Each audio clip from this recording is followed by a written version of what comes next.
जय हिंद दोस्तों, मेरा यूट्यूब चैनल में आप लोग का स्वागत है। तो मैंने आप लोगों को बोला था कि मैं प्रैक्टिस सेट करवाऊंगा, ठीक है, जो Indian Coast Guard, Indian Navy और मर्चेंट नेवी से रिलेटेड होगा। ये मैं इसमें आपका पूरा प्रैक्टिस कर सेट करवाऊंगा आपको, ठीक है। तो इसमें आप लोग को ध्यान रखना है कि जो भी मैं आपसे सवाल करूंगा वो मोस्ट इम्पोर्टेंट होने वाला है 60 बाई 60। यानी अगर आप कर लेते हो तो समझो कि 60 बाई 60 आपका आना ही है।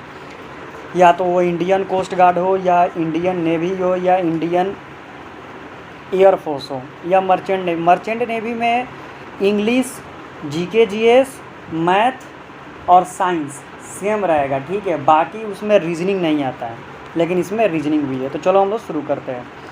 नंबर 1 क्वेश्चन पूछा गया है 3647 यानी 3674 8596 प्लस 5699 मल्टीप्लाई 1589 का गुणा करने पर इकाई अंक क्या होगा। तो देखो इसको हम लोग कैसे बनाते हैं।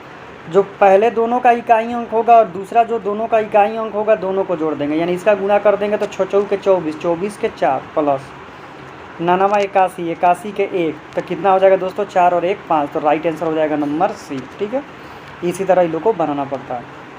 नंबर 2 क्वेश्चन है 3 अंकों की सबसे बड़ी से बड़ी संख्या, यानी 999, ठीक है। 3 अंकों की सबसे बड़ी संख्या होगी, बड़ी संख्या क्या होगी जिसमें 3, 7 तथा 21 से भाग देने पर प्रत्येक अवस्था में 2 शेषफल बचे। तो सबसे पहले अगर इस टाइप का क्वेश्चन पूछता है कि शेषफल बचे, तो जो ये अंक से भाग देने के लिए बोलता है उसका हम लोग लॉसा निकालते हैं, यानी एलसीएम निकालते हैं। तो 3, 7 और 21 का एलसीएम क्या हो जाएगा दोस्तों, समान में ही आ रहा है कि 21 हो जाएगा। और जो एलसीएम आता है उसी को 3 अंकों की सबसे बड़ी संख्या से क्या करेंगे, हम भाग करेंगे। चलो भाग करते हैं। कितना बार में कटेगा दोस्तों, तो 4। 9 बार, 5 से तो नहीं कटेगा, 4 से। 4 ये हो गया 4 एकम 4, 4 दूना 8। लघुत्तम यहाँ पर हो गया 4, यहाँ पर बचा 1, यही ना बचा, ये बचा, ठीक है। इसको थोड़ा सा छोटा से बनाते हैं, ठीक है। 2 1 में भाग देते हैं 9 9 9 से, ठीक है। ये आपका हो गया 4 से, 4 एकम 4 8। ये आपका हो गया 5, ये आपका हो गया ये, यहाँ पर उतरा 9। 7 से करते हैं, 7 एकम 7, 7 दूना 14। शेषफल कितना बच गया दोस्तों, 2 1, यानी 12 शेष बच गया। उधर भागफल कितना आता है 47। तो ऐसा सवाल का टाइप का क्वेश्चन आता है तो 999 में से 47 को क्या करेंगे, घटा देंगे, और जो शेषफल बोला है उसको क्या करेंगे, जोड़ देंगे। तो जब इसको 47 घटाएंगे दोस्तों तो कितना हो जाएगा 2। 9 में से 7 गया तो 2, और यहाँ पर बच गया दोस्तों कितना 9। 9 में से 4 गया 5। तो राइट आंसर दोस्तों क्या हो जाएगा इसमें 57। तो हो जाएगा आपका दोस्तों right answer 989, 989। Number D is the right answer. अब आ जाते हैं दोस्तों नंबर 3 पर। 2 व्यक्ति ए तथा बी क्रमशः पी तथा क्यू के बीच की दूरी 396 किलोमीटर। कह रहा है कि ए और बी तथा पी और क्यू जो 2 व्यक्ति हैं और जो 2 स्थान हैं उनकी बीच की दूरी कितनी है। तो उनकी बीच की दूरी 394 किलोमीटर है, ठीक है। और बोल रहा है एक दूसरे की गति करते हुए 21 घंटे बाद मिलती हैं। जब दोनों आदमी जाता है तो क्रॉस करने के 11 घंटे के बाद मिलता है। ए और बी की चाल से 6 किलोमीटर अधिक है, यानी ए की चाल बी की चाल से 6 किलोमीटर अधिक है, यानी ए का चाल ज़्यादा है। तो बी की चाल क्या होगी। तो मान लेते हैं कि बी का चाल हो गया x, तो ए का चाल कितना हो जाएगा x प्लस 6 हो जाएगा दोस्तों, ठीक है। सापेक्ष चाल माने दोनों का चाल, तो सापेक्ष माने दोनों आदमी चलेंगे तो सापेक्ष चाल दोनों को जोड़ देंगे तो x प्लस 6, तो टोटल हो जाएगा 2x प्लस 6। ये आप लोग नोट कर लेंगे, ठीक है। ये हो गया, ठीक है। ये क्या हो गया दोस्तों, तो ये चाल हो गया, क्या हो गया चाल। तो चाल हम लोग का आया है 2x प्लस 6, ठीक है, 2x प्लस 6, ठीक है। तो हम लोग को निकालना है समय। तो समय बराबर क्या होता है दोस्तों, तो दूरी बटा चाल, दूरी बटा चाल।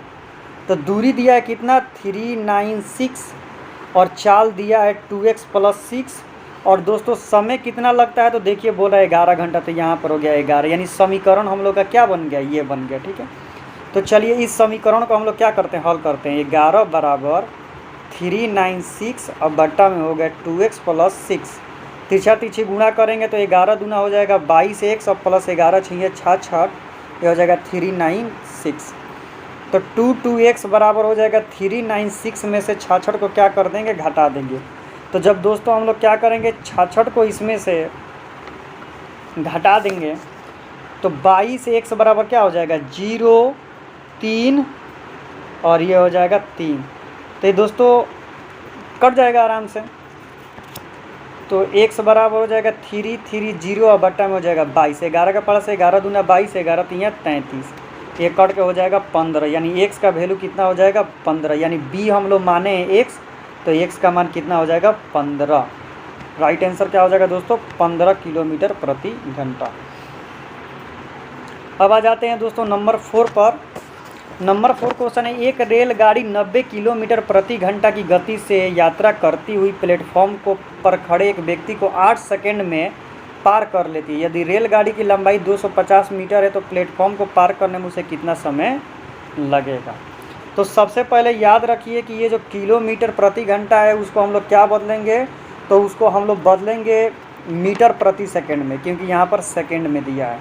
तो मीटर प्रति सेकंड में बदलने के लिए क्या किया जाता है, तो 18/5 से क्या कर दिया जाता है, 5/18 से भाग कर दिया जाता है। तो 18×5 = 90, यानी 25 मीटर पर सेकंड। ठीक है, 25 मीटर पर सेकंड आ गया। ठीक है, 90 किलोमीटर प्रति घंटा को 25 मीटर पर सेकंड लिख सकते हैं। ठीक है, अब हम लोग मान लेते हैं, माना कि रेलगाड़ी की चाल बराबर x, माना कि रेलगाड़ी की लंबाई हम लोग मान लेते हैं x। ठीक है, तो समय हम लोग को समय निकालेंगे तो समय बराबर क्या हो जाता है, तो दूरी बटा 4, यही ना होता है। तो दूरी कितना दिया हुआ है, समय दिया हुआ 8 सेकेंड और दूरी हम लोगों ने मान लिया x और चाल अभी निकाले हैं 25, ये हो गया राइट आंसर। ठीक है, ये समीकरण 1, इसको हम लोग क्या करेंगे, रखेंगे। ठीक है,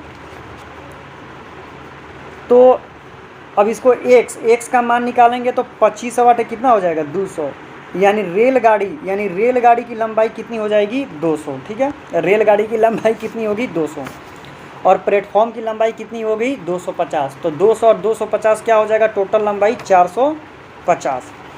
और पूछ रहा है कि समय कितना लगेगा, तो यहाँ पर चाल कितना दिया हुआ था, तो चाल हम लोगों ने निकाला है 25।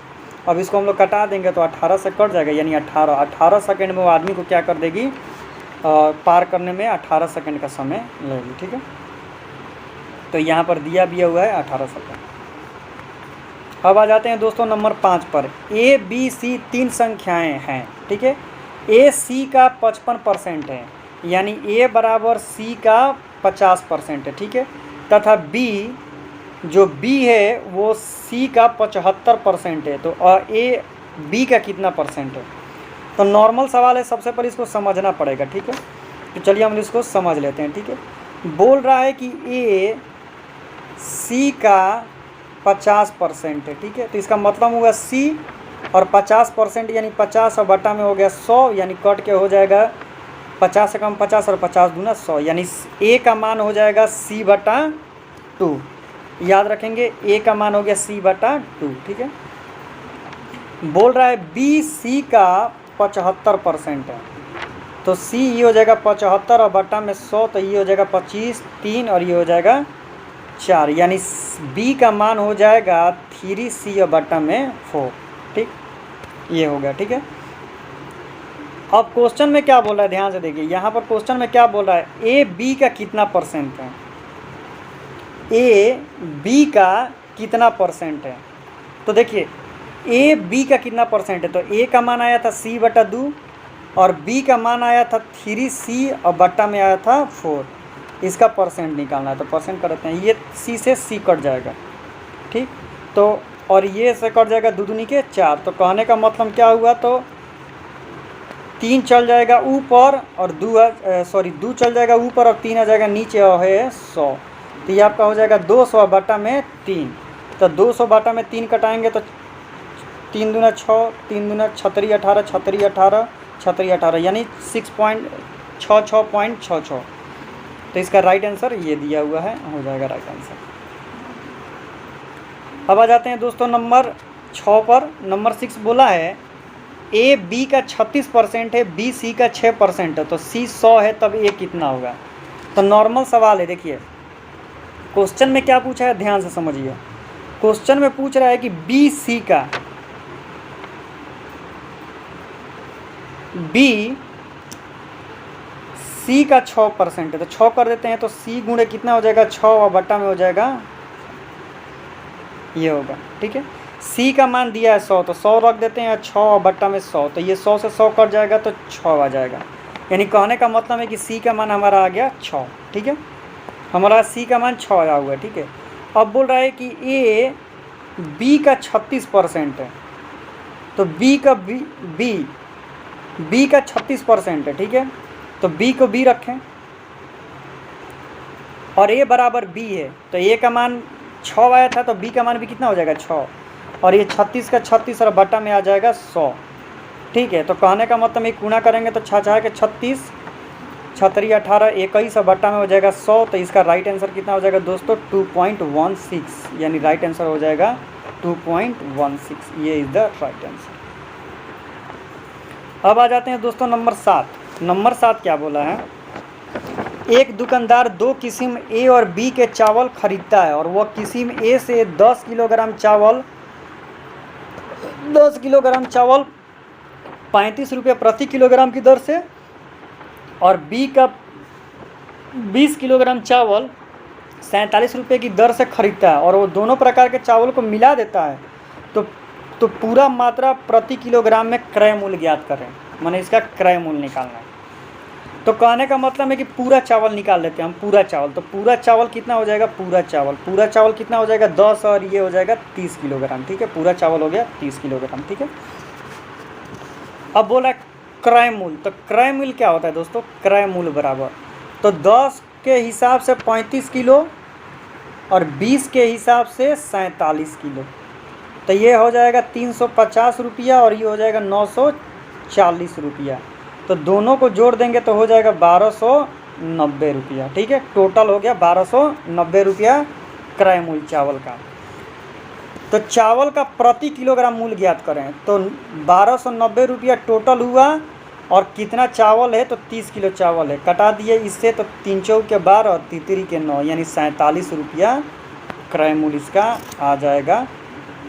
43 रुपया इसका क्रय मूल्य आ जाएगा। ठीक है, चलिए आगे क्वेश्चन पर चलते हैं। नेक्स्ट क्वेश्चन हम लोग का पूछा है, सचिन 8 पारियों की बल्लेबाजी का औसत 99 है, तो टोटल रन पहले निकाल लेते हैं। 8 पारियों का टोटल रन कितना हो जाएगा, तो 99 गुणे 80, तो बराबर कितना हो जाएगा दोस्तों, तो 7 9 20। ठीक है, अब बोला है 80 पारियों का, बोला यदि वो 80 पारियों खेल रहा था, यदि बल्लेबाजी का औसत 100 रखना चाहता है, तो उसको 80 पारी में कितना स्कोर करना पड़ेगा। तो ये हो गया 100 में कर देते हैं, फिर 80 से, तो कितना हो जाएगा दोस्तों, तो ये आपका हो जाएगा 8000, और 8000 में से इसना को क्या करेंगे, घटा देंगे। तो नॉर्मली बात है कि घटा देंगे, तो राइट आंसर कितना आ जाएगा दोस्तों, तो राइट आंसर हमारा आ जाएगा 80। तो 80 का रखना पड़ेगा।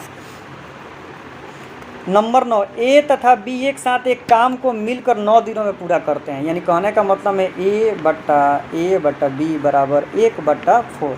ठीक है, ए अकेला उसी काम को 6 दिनों में पूरा करता है, तो बी उस काम को कितना दिनों में पूरा करेगा। तो टोटल में से घटा देते हैं, 1/4 में से 1/6 घटा देते हैं, लघुत्तम हो जाएगा 12, तो जगह 4 3 12 3 दूना 6, यानी 1/12, यानी राइट आंसर हो जाएगा 12। तो 12 दिन में काम करता है। बहुत कंपटीशन में आप लोग बनाए होंगे, इतना वो ज़रूरी नहीं है। नंबर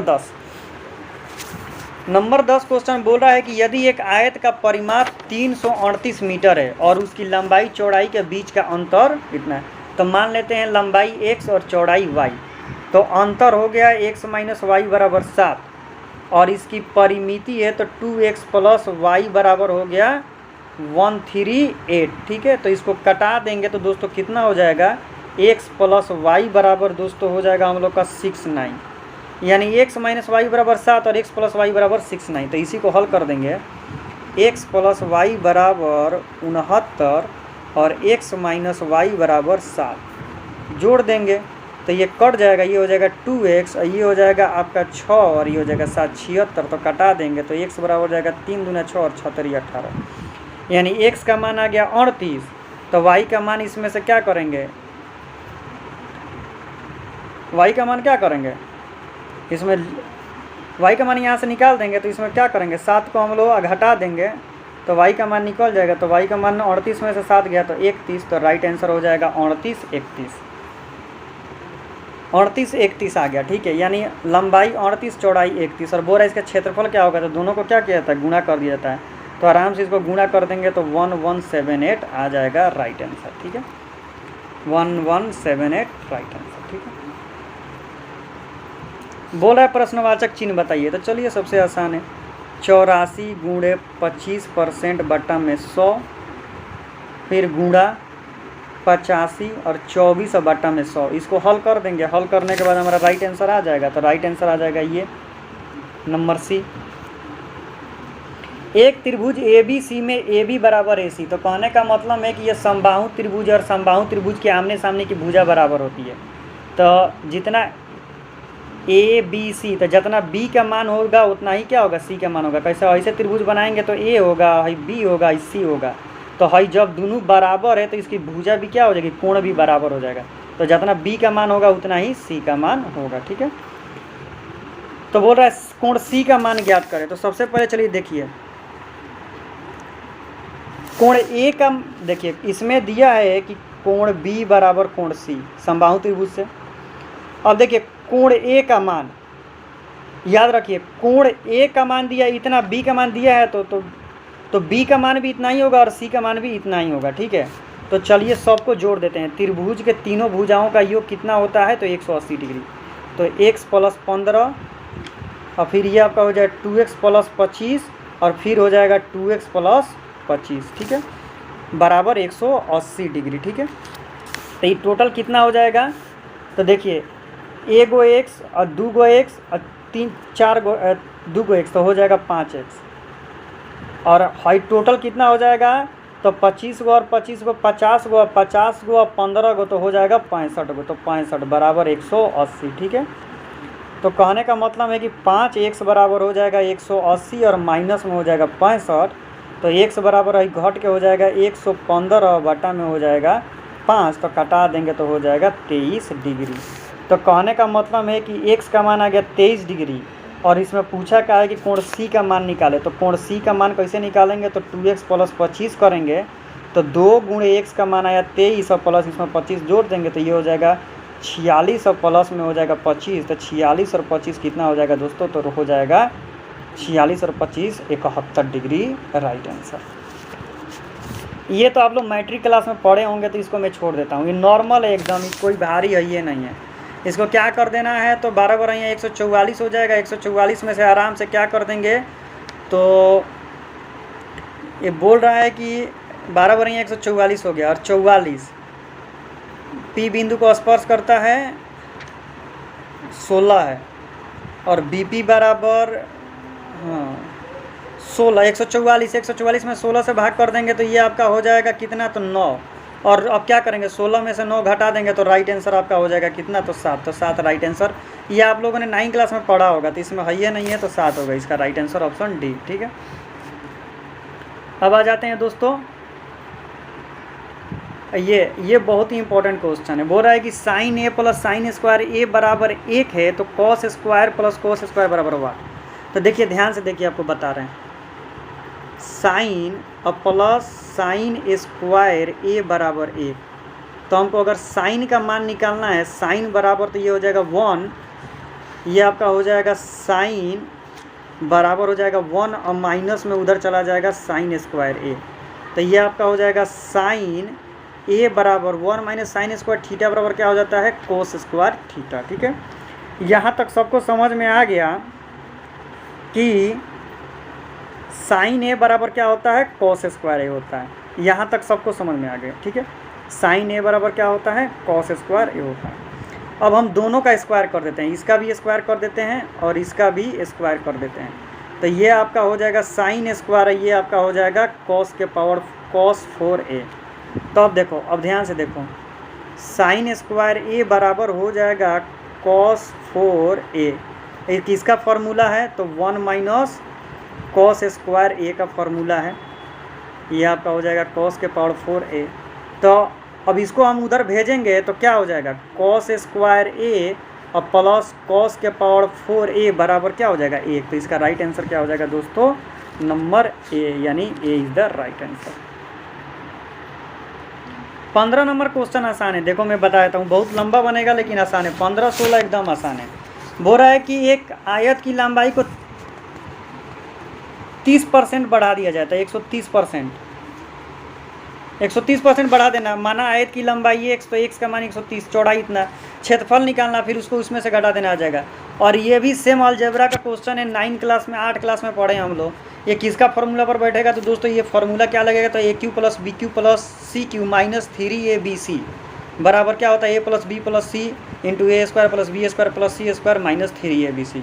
ये नॉर्मल फार्मूला पर बैठेगा, इसलिए मैं इसको छोड़ देता हूँ। एक्स का मान निकाले, इतना इतना के बराबर है। ये तो बहुत आसान क्वेश्चन है, बहुत आसान क्वेश्चन दे दिया। 19 माइनस 5x बराबर 19x plus 5x, sorry 19x plus 5। ये नॉर्मल सवाल है, तो क्रॉस मल्टीप्लाई कर देंगे, इधर का उधर भेज देंगे। तो ये 19 का 19 रहेगा, इधर आ जाएगा तो माइनस 5 हो जाएगा। ये 19x का 19 है, उधर जाएगा तो प्लस 5x हो जाएगा। तो ये दोस्तों ये घट के कितना हो जाएगा? तो ये हो जाएगा 14 और ये आपका हो जाएगा 24x। तो x बराबर कितना हो जाएगा? तो 7 और बटा में हो जाएगा 12। That is the right answer. तो 7 बटा 12 ये हो गया राइट आंसर। ये तो नॉर्मल का बच्चा वाला क्वेश्चन पूछ दिया। यदि x प्लस यानी a प्लस बी बराबर 10, तो ए स्क्वायर प्लस बी स्क्वायर इतना, तो एक्स वाई के मानेंगे। आराम से इसको देखो क्या करना है। x प्लस वाई बराबर 10 दिया है, इसका स्क्वायर कर दो, इसका क्या करो? इसका भी स्क्वायर कर दो, इसका भी स्क्वायर कर दो। तो ये हो जाएगा A square plus B square plus 2ab बराबर हो जाएगा 100। तो इसका मान देवे किया है, एक्स स्क्वायर प्लस इसका मान 68 देवे किया है, और ये आपका हो गया 2xy, इधर 100 है। तो अब हम क्या करते हैं? घटा देते हैं। 100 में से 68 को घटा देते हैं और उधर बराबर में 2x बचा है। तो फिर xy बराबर क्या हो जाएगा? 100 में से 68 को घटा देंगे तो कितना आ जाएगा? तो 32 आ जाएगा, और बट्टा में आ जाएगा 2, तो कट के हो जाएगा 16। बहुत ही सरल क्वेश्चन है, ठीक है, आसान क्वेश्चन। बहुलक तथा माध्य क्रम से 7 और 8 है, तो माध्यिका निकालें। ये सभी ने पढ़ा होगा मैट्रिक क्लास में कि बहुलक बराबर क्या होता है? तो बहुलक बराबर 3 माध्य माइनस 2 माध्य। बहुलक बराबर क्या होता है? बहुलक बराबर ये फॉर्मूला ही होता है 3 माध्यिका माइनस 2 माध्य, ठीक है। तो बहुलक का मान दिया है, बहुलक का मान 7 और 3 गुणे माध्यक का मान निकालना है, छोड़ देते हैं, ये हो जाएगा 2 गुणे 8। तो 7 का 7 हो गया, 3m का 3m माइनस ये हो गया 8 दूना 16। अब इसको इधर भेज देंगे तो 7 प्लस 16 बराबर में हो जाएगा 3m। तो ये आपका हो जाएगा कितना? तो ये हो जाएगा 23 और बट्टा में 3। तो 23 और बट्टा में 3, राइट आंसर सी आ गया है। 23 बट्टा में 3 राइट आंसर सी। अबे देखो क्वेश्चन क्या पूछा है, ए इतना, बी इतना, सी इतना, 10 माध्य है, तो ए का मान निकालो। सबको जोड़ दिया जाता है। माध्य बराबर क्या होता है? माध्य बराबर सभी को जोड़ देंगे, तो जोड़ो 1 2 3 4 5, तो कितना हो जाएगा? 5 है, और प्लस 3 गो 9 गो 9 गो 18 गो 18 गो और 12 गो कितना हो गया? 18 और 12 हो गया 30। तो यहाँ पर डाल देते हैं 30। और बट्टा में कितना दिया है? और बटना में को पद है? 5 को पद है। इसका मान दिया है 10, तो ये हो जाएगा 50। यानी 5a प्लस 30 बराबर हो जाएगा 50। तो 50 में से 30 घट जाएगा तो हो जाएगा 20, और बट्टा में हो जाएगा 5, तो कटा देंगे तो हो जाएगा 4। तो that is the right answer is 4। तो हमने आपको मैथ कंप्लीट करा दिया, ठीक है। और इसमें कोई भी कन्फ्यूज़न हुआ हो या मेरे से मिस्टेक हुआ हो तो डिस्क्रिप्शन में व्हाट्सएप नंबर है, कमेंट करो, मैं रिप्लाई करने की कोशिश करूँगा। और दोस्तों ये Indian Navy, Indian Coast Guard, Indian Air Force से इम्पोर्टेंट क्वेश्चन है, और ये मर्चेंट नेवी से भी इम्पोर्टेंट क्वेश्चन है। और एक लड़के ने कमेंट किया था कि ये क्या पढ़ाएगा, मर्चेंट नेवी में तो डायरेक्ट एडमिशन होता है। मैंने माना मर्चेंट नेवी में डायरेक्ट एडमिशन होता है, लेकिन सभी कॉलेज में मर्चेंट नेवी में डायरेक्ट एडमिशन नहीं होता है। जैसे नूसी हो गया, TS रहमान हो गया, उसमें एंट्रेंस एग्ज़ाम आपको निकालना ही पड़ता है। तो चलो अब राइट क्वेश्चन की तरफ हम लोग बढ़ते हैं, 21 की तरफ। तारे के टिमटिमाने की घटना के लिए क्या उत्तरदायी है? यानी कहने का मतलब है कि जो तारे टिमटिमाते हैं वो किसके कारण टिमटिमाते हैं? तो राइट आंसर हो जाएगा दोस्तों नंबर बी, प्रकाश के अपवर्तन के कारण टिमटिमाते हुए प्रतीत होते हैं। नंबर 2 किस प्रकार का चित्र रेटिना पर नेत्र लेंस द्वारा बनता है? यानी रेटिना पर जो प्रतिबिंब बनता है वो कैसा होता है? तो वो वास्तविक होता है और उल्टा होता है। That is the right answer. अब चलते हैं दोस्तों नंबर 23 की तरफ। यदि 300 वाट के 2 बल्ब 100 वाट के 2 पंखे, यानी कहने का मतलब है कि 300 वाट का 2 बल्ब है और 2 बल्ब और 100 वाट के 2 पंखे हैं, 12 वाट के एक रेफ्रिजरेटर को लगातार 30 घंटे तक चलाया जाए तो कितनी ऊर्जा खपत होगी? यानी ऊर्जा का खपत ज्ञात करना है, ठीक है। तो सबको एक जगह कैलकुलेट करना पड़ेगा हम लोग, ठीक है, कुल ऊर्जा की खपत। तो 2 बल्ब 300 वाट का है तो 3 दूना 600 वाट हो गया, ठीक है। 100 वाट के 2 पंखे हैं तो 2 पंखे हो गया तो 100 दूना हो गया 200, ठीक है। और उसके साथ साथ बोल रहा है 100 वाट के 2 पंखे तथा 1200 वाट का एक रेफ्रिजरेटर है, तो एक फ्रिज है, तो ये हो गया आपका 1200, ठीक है। अब ये टोटल को जोड़ देंगे तो कितना हो जाएगा दोस्तों? तो ये हो जाएगा आपको 2100 वाट, ठीक है। अब पूछ रहा है, अब क्या क्वेश्चन पूछ रहा है? तो लगातार 30 घंटे तक चलाने पर कितनी ऊर्जा खपत होगी? तो 30 घंटा लगातार चलाना है, तो इसमें अब 30 से भी क्या करते हैं, मल्टीप्लाई कर देते हैं। तो ये टोटल कितना हो जाएगा दोस्तों? तो 63,000 हो जाएगा, ठीक है, 63,000 वाट हो जाएगा। तो हम लोग को पता है कि 63,000 वाट हो गया तो एक यूनिट में 1000 वाट होता है, तो 1000 से हम लोग इसको क्या कर देंगे, डिवाइड कर देंगे, यानी 63 यूनिट हो गया। तो 63 यूनिट हो गया तो देखो 63 किलोवाट यानी 63 वाट घंटा, आंसर भी हम लोग का आ गया, ठीक है। नंबर 24, एक चुंबकीय क्षेत्र सबसे अधिक मजबूत होगा। जो चुंबकीय क्षेत्र होगा वो सबसे ज़्यादा मजबूत कहाँ होगा? तो बी और सी, यानी उत्तरी ध्रुव और दक्षिणी ध्रुव दोनों पर होता है। नंबर 25, बिजली के हीटर का एक एलिमेंट किस धातु का बना होता है? यानी कहने का मतलब है जो बिजली का तार होता है, बिजली के हीटर का वो नाइक्रोम का बना होता है ताकि ज़्यादा देर तक टिके और गर्म करे। नंबर 26, एक युग्म जो जिसमें पिता से वंशागत किया गया एक गुणसूत्र है किस प्रकार की संतति विकसित करेगा? तो वो एक गुणसूत्र है तो वो क्या करेगा? एक युग्म जिसमें पिता से वंशागत किया गया एक गुणसूत्र है जिस प्रकार की संतान विकसित करेगा, तो 26 का राइट आंसर हो जाएगा। तो राइट आंसर हो जाएगा दोस्तों लड़की, यानी एक से निकला है तो एक्स बनेगा तो लड़की बनेगी, तो राइट आंसर हो जाएगा लड़की।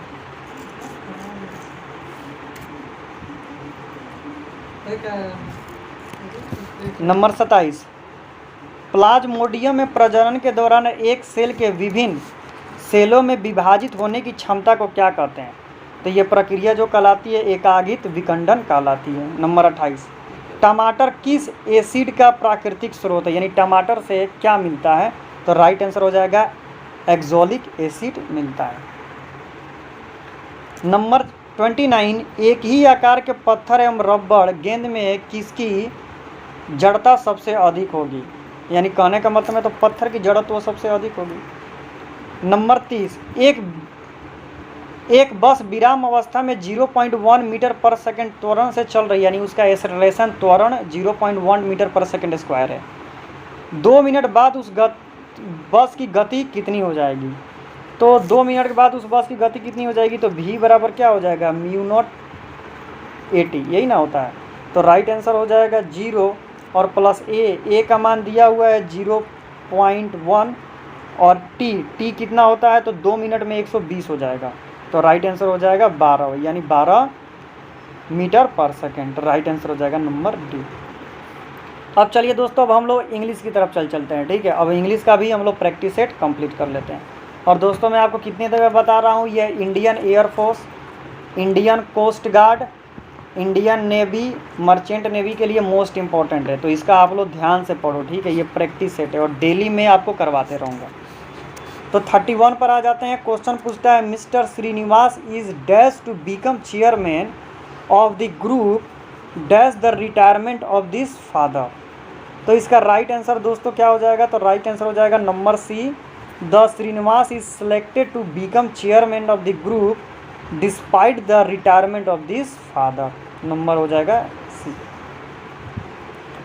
Number 32, dash to your error the dash consignment has been the delay by a week. तो राइट आंसर हो जाएगा दोस्तों इसका नंबर सी। इसका दोस्तों शायद मे भी 31 का ए होगा, ठीक है, मैंने गलत कर दिया।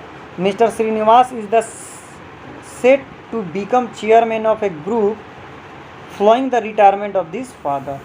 इसका हो जाएगा दोस्तों number C, number C. Owing to your error to entire the consignment, ठीक है। Number 33, on account of the dash in a scale of software form has achieve an 8% dash in the net profit. Right answer दोस्तों इसका हो जाएगा number B, increase rise, ठीक है। अब आ जाते हैं दोस्तों नंबर 3-4 पर। We are proud to say that today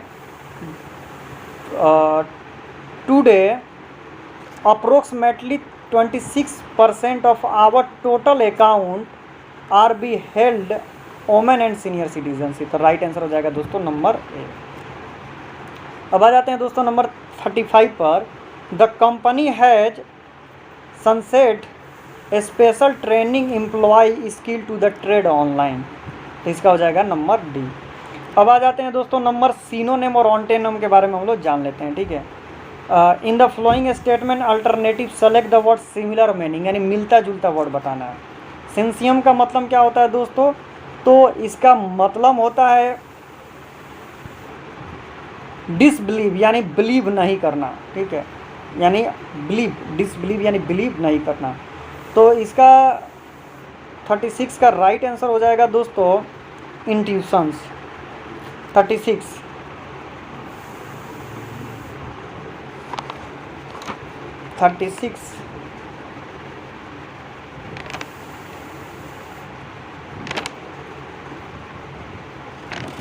तो राइट आंसर हो जाएगा दोस्तों इसका, हाँ, इंस्टीट्यूशन राइट आंसर। 37 पिंसल, इसका मतलब क्या होता है दोस्तों, तो पिंसल का मतलब तो कैलुमिनेशन, इसका मतलब क्या होता है, सक्सेस, माने सक्सेस यानी पिक पॉइंट पर होता है, उसी को बोलते हैं पेंसिल। बीफुडेल, इसका राइट आंसर क्या हो जाएगा दोस्तों, तो बीफुडेल का मतलब क्या होता है, तो एक्सप्लिकेटेड, राइट आंसर। अब देखो इसका डायरेक्ट और इनडायरेक्ट स्पीच बताना है, ठीक है, कौन इसमें डायरेक्ट स्पीच है और कौन इनडायरेक्ट स्पीच है। In the following question a sentence has to be given the direct indirect speech out of the 4 alternative suggestion, select the one which is the expression, यानी डायरेक्ट और indirect speech बताना है। John said there is a monkey outside the window. तो right answer होता है इसका number A हो जाएगा, John said that there is the monkey outside the window. Right answer हो जाएगा दोस्तों number A. She said I will have cook the food by the time of arrive. तो इसका राइट आंसर हो जाएगा दोस्तों number D, she said that he would, will का would बन जाता है, have be cook food by the time of arrive. अब आ जाते हैं दोस्तों पैसिव, एक्टिव से पैसिव वॉइस बनाना है। You will be missing the sunshine in a home. Right answer हो जाएगा दोस्तों number A, you will miss the sunshine in home. अब आ जाते हैं दोस्तों नंबर 42 पर। The presiding officer voted the committee's decision. Right answer हो जाएगा दोस्तों number B, the committee decision was the voted by the presidenting officer. अब अब आ जाते हैं दोस्तों नंबर 43 पर। 43 पर आ जाते हैं। एक्टिव वॉइस, पैसिव वॉइस तो सब लोग बनाए ही होंगे। अभी तो आइटम फ्रेज बताना है, ठीक है।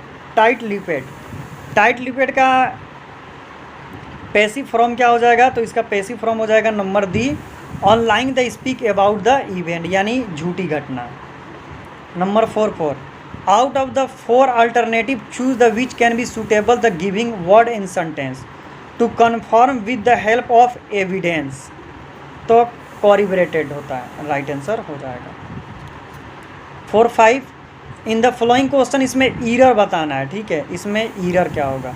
तो ये देखो number B, 4 is the club since 15 years, तो सिंस के जगह यहाँ पर क्या होगा? 4 15 ईयर्स, इसका राइट आंसर।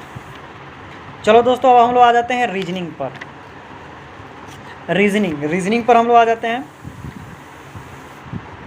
तो रीजनिंग में देखो क्या हुआ है, ये पलट जा रहा है, इधर पलट जा रहा है, इसका भी इधर पलट जा रहा है, इधर पलट जा रहा है, इधर पलट जा रहा है। तो इसमें भी जो भी अब वर्ड आएगा, जेड जो होगा वो बड़ा हो जाएगा और उल्टा हो जाएगा, तो राइट आंसर हो जाएगा दोस्तों नंबर बी। अब आ जाओ देखो 47, मैराथन दौड़ है उसी प्रकार शीत निंद्रा है। मैराथन लंबी दौड़ के लिए यूज होता है, उसी प्रकार निद्रा क्या होता है? तो नींद यानी सोने के लिए होता है, तो नंबर डी। अब इसका जो बोल रहा है कि वैल्यूबल यानी वैल्यू वाला वर्ड बनाओ, ठीक है। तो इसका वैल्यू वाला वर्ड क्या बनेगा? तो वेरिस्ट बनेगा, तो क्या हो जाएगा दोस्तों? नंबर सी हो जाएगा। नंबर सी 4-5 यानी क्या हो जाएगा? राइट आंसर हो जाएगा भी,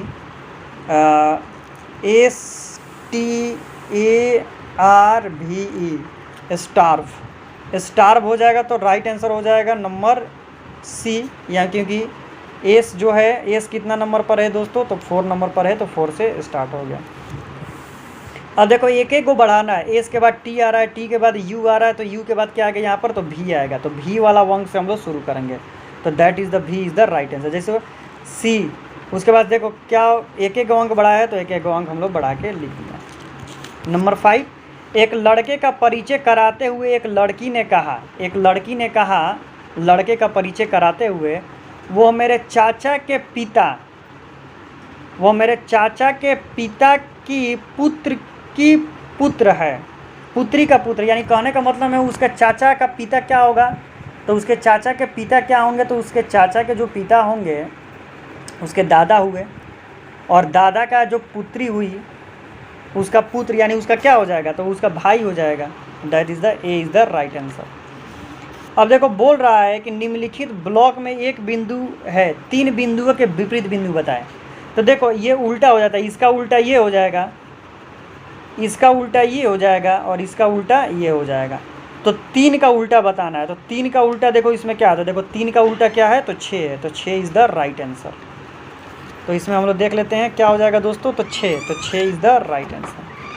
अब ये बोल रहा है कि इस आकृति को जब आप मिलाइएगा तो कौन सा आकृति बनेगी? तो ये आकृति बनेगी। अब ध्यान से देखो, बोल रहा है कि निम्नलिखित में सिनोनिम है, ठीक है, सिनोनिम है ये। यात्री, रेलगाड़ी, बस, तो बस और रेलगाड़ी सवारी और उसमें यात्रा करेगा सवारी, तो ये बस हो गया, रेलगाड़ी होगा, इसमें यात्रा करेगा यात्री। ये बहुत इंपॉर्टेंट क्वेश्चन है, ये कूटनीतिज्ञ है। जैसे गुड इसमें भी 4 नंबर पर है, 4 नंबर पर है, तो गुड इसमें भी है, गुड इसमें भी है, ठीक है। 4 को हम लोग मान लेते हैं गुड। 7 इसमें भी है, 7 इसमें भी है, तो इसमें भी पिक्चर है, इसमें भी पिक्चर है, तो 7 नंबर हो गया गुड। तो सी डायरेक्ट 8 नंबर हो जाएगा राइट आंसर। अब देखो इसमें देखना है रीजनिंग में क्या किया है। 5 15 4 19, 6 चौके 24 और 5 29, तो 7 5 35 और 35 और 6 41 हो जाएगा राइट आंसर। चलो अब आ जाते हैं समान अध्ययन। 56, भारतीय संविधान में प्रथम संशोधन कब किया गया था? तो वर्ष 1951 ईस्वी में प्रथम संशोधन किया गया था, that is the right answer, ठीक है। कब किया गया था? 1551 में। इंडिका नामक पुस्तक मेगास्थनीज ने लिखी थी। 58, मृदा में उपस्थित जीवों के सड़े एवं अवशेष को क्या कहा जाता है? तो उन्हें जीवाश्म कहा जाता है। उन्हें क्या कहा जाता है दोस्तों? जीवाश्म। नंबर 58, डेयरी कार्यकलाप अर्थव्यवस्था के किस क्षेत्र के अंतर्गत आता है? जो डेयरी फॉर्म है वो किस क्षेत्र के अंतर्गत आता है? तो बी नंबर हो जाएगा प्राथमिक क्षेत्र। नंबर 60, निम्नलिखित में से कौन केंद्र शासित प्रदेश लद्दाख के पहले लेफ्टिनेंट गवर्नर जनरल नियुक्त किया गया था? तो राइट आंसर हो जाएगा नंबर डी, आर.के. माथुर ने। तो चलो दोस्तों, आज मैंने आपको कंप्लीट करा दिया एक चैप्टर पूरा प्रैक्टिस। इसी तरह मैं आप लोगों को कंप्लीट कराते रहूँगा, और कोई भी इसमें मेरे से मिस्टेक हुआ हो तो डिस्क्रिप्शन में व्हाट्सएप नंबर है, कमेंट करें ताकि मैं इसको सुधारने की कोशिश करूँगा। और वीडियो अच्छा लगे तो चैनल को सब्सक्राइब करें। तो thank you so much for watching this video. Thank you everyone.